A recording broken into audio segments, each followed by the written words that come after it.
Olá pessoal, tudo bem? Bom, vamos aqui uma questão bem interessante, né? Serve para a gente aqui revisar vários dos processos de separação de mistura. Então vamos lá.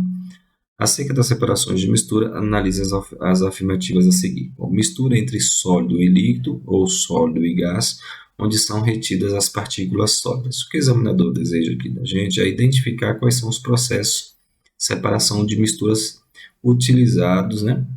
Que processo pode ser utilizado em cada uma dessas afirmações. Bom, para esse caso aqui, em que a gente tem sólido e líquido e sólido e gás, o que a gente pode utilizar? Bom, a filtragem é um processo que funciona nessa situação, né? Então, se eu filtrar, o sólido vai ficar retido, o líquido vai passar, o gás também. Aliás, os veículos, por exemplo, existem os filtros de ar, né? Que seria aqui para separar as partículas sólidas que poderiam provocar problemas aí no motor, do ar que entra ali nos compartimentos dos motores para provocar ou gerar ali a combustão, né? Fazer parte do processo de combustão. Sólido e líquido, a gente faz isso normalmente em nossa casa, durante um suco, alguma coisa do tipo, separando a parte sólida da parte líquida. Então, a filtração aqui é um processo que vai facilitar ou vai ser apropriado para esse tipo de situação, tá? Filtração. Item 2. Mistura entre líquido e líquido, ou sólido e líquido, baseado na separação por densidade, onde as fases permanecem no mesmo recipiente. Então, fase, a gente está falando aqui de uma mistura heterogênea, certo? E quando nós temos esse processo aqui de separação de mistura envolvendo a densidade, a gente está diante da decantação, tá? Ou da sedimentação. Isso é muito fácil de a gente observar. Funciona basicamente quando nós temos, né, substâncias que possuem densidades diferentes. Digamos que a gente tem aqui um recipiente com água e um outro material que seja mais denso, um material sólido. Então, quando ele vai se decantando aqui no fundo, a gente está aqui diante desse processo, né, em que a densidade entre as substâncias aqui envolvidas está prevalecendo, ou seja, em razão dessa densidade, dessa diferença de densidade, a substância que é mais densa vai ficar depositada no fundo. Eu estou falando aqui no caso do sólido líquido, né? Mas o líquido, isso funciona também se eu misturar água e óleo, por exemplo. A água vai ficar na parte de baixo, que é mais densa, e o óleo vai ficar na parte superficial, que é menos denso, ele flutua. Então a gente consegue fazer aí essa separação utilizando o procedimento da decantação, tá? Quando a gente utiliza a diferença de densidade e isso permanece no mesmo recipiente.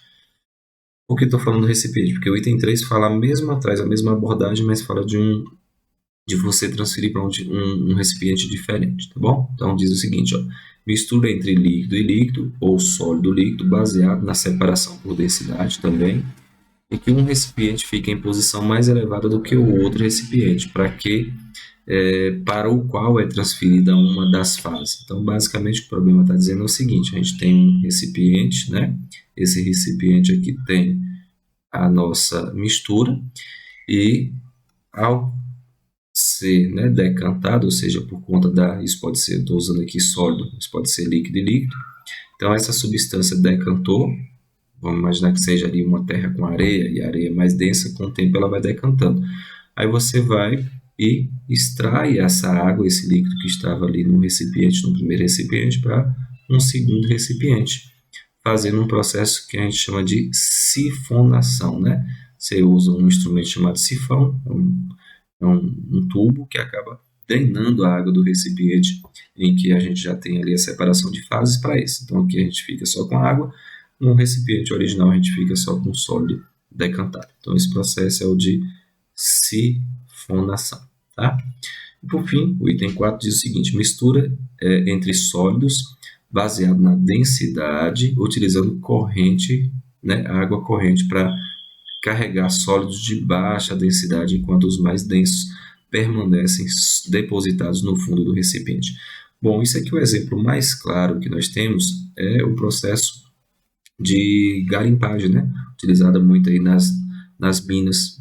As pessoas utilizam um instrumento chamado de bateia, que é uma bacia, né, cônica, E o ouro, por ter uma densidade muito mais elevada do que o restante do material, de pedra, areia, quando você passa uma corrente de água, você pega a água e gira aquela bacia, essa corrente de água, essa água, ao circular, acaba arrastando para fora todo o material indesejado, né, o que tem uma densidade menor do que a densidade do ouro. Geralmente eles também utilizam o mercúrio para poder fazer a diluição do ouro, né? O mercúrio tem essa propriedade e causa inclusive vários problemas aí ambientais. Isso de vez em quando aparece aí em questões, mas assim, falando aqui do nosso problema, o ouro e o mercúrio são muito mais densos, eles ficam ali alojados no centro, né, no fundo da bacia, e a água, ao girar, acaba tirando toda a impureza e todos os dejetos indesejáveis. Esse processo é chamado de levigação, tá? Quando a gente utiliza essa corrente, essa água corrente para fazer a separação dos materiais que são menos densos ou que possuem baixa densidade. Bom, com isso a gente consegue identificar esses 4 processos, tá? No item a filtração, a decantação, sifonação e levigação, tá bom? As outras alternativas sempre vão apresentar um ou outro processo que não condiz.